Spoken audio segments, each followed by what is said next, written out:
You're watching Taking Stock on ENCA. I'm Bruce Whitfield, and with us this evening, Grant Pattison, who is the Chief Executive Officer of Edcon, a massive transformation of Edcon underway, a company with a huge debt burden owned by overseas investors, sold to banks last year in a transference of the debt into shares, into equity. Grant Pattison is in the process of trimming down the business of Edcon to try and help it survive for the next decade. And part of that is to kill, I suppose, for many people, what would be a South African icon, and that's Boardman's. So what we've done, if I can try to explain what it is, because that's not actually what we're doing. What we're doing is we're saying we're Edgar's, part of our business is Edgar's. We're Edgar's the department store. We're not going to try to be anything else. We want to be a successful department store. And Edgar's Home and Edgar's Beauty is what we want to invest in going forward. So Red Square will transition into being branded as Edgar's Beauty. A lot of people think that's what Red Square is anyway, so it's quite easy. And Boardman's is going to transition into Edgar's Home. It's true that we will have less stores, because another rule we are putting in place is if you've got an Edgar's store in a mall, then why have the Edgar's Beauty and the Edgar's Home in it? So what we'll do is where we've got malls where we've got Edgar's in it, we'll just have Edgar's, and inside the Edgar's will be the Home and Beauty store. And then when there are malls without Edgar's in it, then we'll have standalone Edgar's Home and Beauty stores. So it's a simple logic. So pretty much how Fushini has done it, pretty much how Mr. Price has done it with Mr. Price Home, the standalone home store with the Edgar's branding. Yes, except their home stores are never in their primary stores. So no, it's slightly different. They're always separate, those stores. Ours, where we have an Edgar's store, it will be inside the Edgar's store. I thought the idea of the department store was very 1980s, maybe 1990s, or maybe it was 1880s. Is the department store concept still a relevant concept worldwide? Yeah, so there's two variants of that. You've got the sort of European model of department stores, which have gone through troubled times and sort of reinvented themselves and become quite successful. And then you've got the American department stores, which don't seem to have found their footing yet. The answer, if one studies the European model, seems to be, first of all, less of them. You know, they're a destination store, they're not a convenience store, so have less of them. People will travel to them. And then secondly, support the businesses through e-commerce. Because what is a department store? It's lots of brands and a very wide range, very similar to an e-commerce or an online offering. So we'll do that. We'll have smaller, less of them, and we will start complementing it with a stronger online offering. I mean, when you look at the example of Sutter Foods, which was South Africa's ultimate department store, it had to be euthanized last year. Correct. Sutter Foods was the only South African department store that sold international brands exclusively. And that model definitely seems to be dead all over the world. So remember, that's not what we are. We are a purely private brand department store. We sell global brands in cosmetics, but even those are supported with private brands. But our clothing offering is fundamentally Kelso, Stone Harbor, Free to Be You, those brands. We own those. When you look at the way in which people are going to relate to these different brands, I mean, Mart, for example, is going to become just Jet. You're going back to far greater simplicity.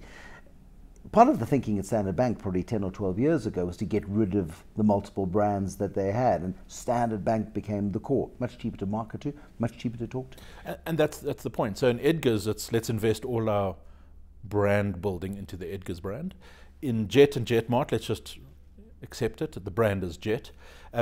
Many times the Jet Mart and the Jet sit next to each other in a high street, sometimes even in a mall. So really what we're doing is just saying, let's take the home, beauty and baby businesses out of Jet Mart, put them into the Jet, and let's just call it Jet. You're probably the biggest tenant right now in South Africa. Landlords love you. You take up an extraordinary amount of space. You pay your rent, I'm assuming, on time. So you've been a great tenant for an awfully long period of time. But cutting all of your space by a third is very, very significant for retail space in South Africa. How are you managing those negotiations? Do you have to wait till leases expire, or are you able to extricate yourselves early from those leases? So it's a combination of that. Landlords have given us some feedback. One is we appear very high on their risk registers. So they have risk commitments. They know you're in trouble. Their boards and their shareholders are saying, what are you doing about your exposure to Edcon?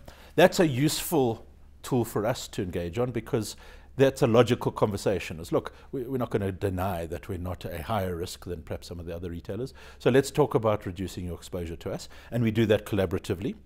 The second thing is they have been saying to us, we don't know what you're doing.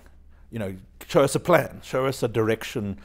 Show us where you're going to open stores and where you want to close store. Let us see 5 years into the future. So we've done that. We've got a very good store plan. We've shown that to them. Once they've seen it, once a landlord knows that I'm going to shut a store in 2 years' time, they start marking it now. Yeah. And in that respect, they are going to allow us to off some leases. We've managed to negotiate that. Sometimes they've got people who are waiting for space, so that'll be sorted out. Sometimes they want to reconfigure their malls, and sometimes they're going to take back space from us that we actually want, but we think we can live with a smaller space, and then rent it to someone else. So we've really engaged the landlords deeply in a collaborative process here. You know, it's been tough. I'm sure some of them feel bruised. We certainly feel some bruising there, but I think we're over that, and I think we're all happy with the plan now. In business, timing is everything. We may very well have hit the bottom of a very long and drawn-out down cycle in South Africa's economy, where we've got, this time last year, we touched into recession after Pravin Gordhan got fired as the finance minister, if memory serves. I think that was his job back then. What if the economy is on the up and up? What if actually in 2 or 3 years' time we're sitting at 3.5%, even 4% growth? Would this strategy still hold true? Absolutely. So I mean, this is really Edcon without all the waste of time trimmings. It should have been done anyway. You know, you're forced into that discipline in tough times, but really, if you look at all that other stuff, it was a complete waste of time. So this is actually positioning the business that if we get through the trough and we come out on the other side, boy, this business is going to print money. If. Correct. If. How big an if is that? It's an if that's out of my hands. You know, the business, as I say, cannot sustain itself on its own cash flows, which is really the responsibility of a business. So that's my number one objective. Can I get it to a point where it can sustain itself? It requires funding. It requires landlords to come and help us. It requires banks to give us increase their loans to us, and requires shareholders to give us more equity. So essentially those three groups of people will decide how long it lasts. Why do you take on such a big uncertainty? This could tarnish your reputation forever. We've seen CEOs come and go at Edcon. It's chewed them up and spat them out. Yet you've taken on this apparently poison chalice. Yeah, so look, I'm doing this a little bit, I must say, as a what I think is the responsible thing to do. You know, I was a non-executive director of the board when Bernie resigned. I led the process of looking for the new chief executive, and it became apparent to me quite quickly we were going to end up with another expat CEO flying in here for a couple of years and flying out again. And, you know, between the chairman and the recruitment agency, they started saying, Grant, you know, here's the job description. We need a Joburg-based, multi-portfolio, experienced retailer who doesn't need the career boost. It's not looking for this is not a place people come to boost their careers. You know, so I perhaps can afford it reputationally to be part of it. You know, I'm not looking for another job as a CEO. So to me, it's a sense of responsibility to try and save as many of the 50,000 jobs that Edcon provides. Best case scenario, how many of those jobs will still exist 12, 18 months from now? No, I think the majority of them. So, you know, somewhere above 40,000, I think, you know, I feel fairly certain a surviving Edcon will still be in that range. We'll have to drop some, but our turnover is very high. So I'm not seeing a massive retrenchment exercise coming. And also our stores are underserviced. Anyone who shopped at our stores knows we've cut into the meat. So the good staff who are prepared to move from one store to another, they'll stick around. There'll always be some who say, hey, I can't travel that distance. I'm gonna not take up the offer. So I'm not certain it's so much about shrinking the labor cost. I don't think that's our problem. I think the rental costs are currently our problem. Grant Pattison is Chief Executive of Edcon. In a moment, why not list the business? Why not take it away from the foreign owners? Why not take it away from the banks who are not the world's greatest shareholders? Why not give South Africa a stake in a South African business? In a moment.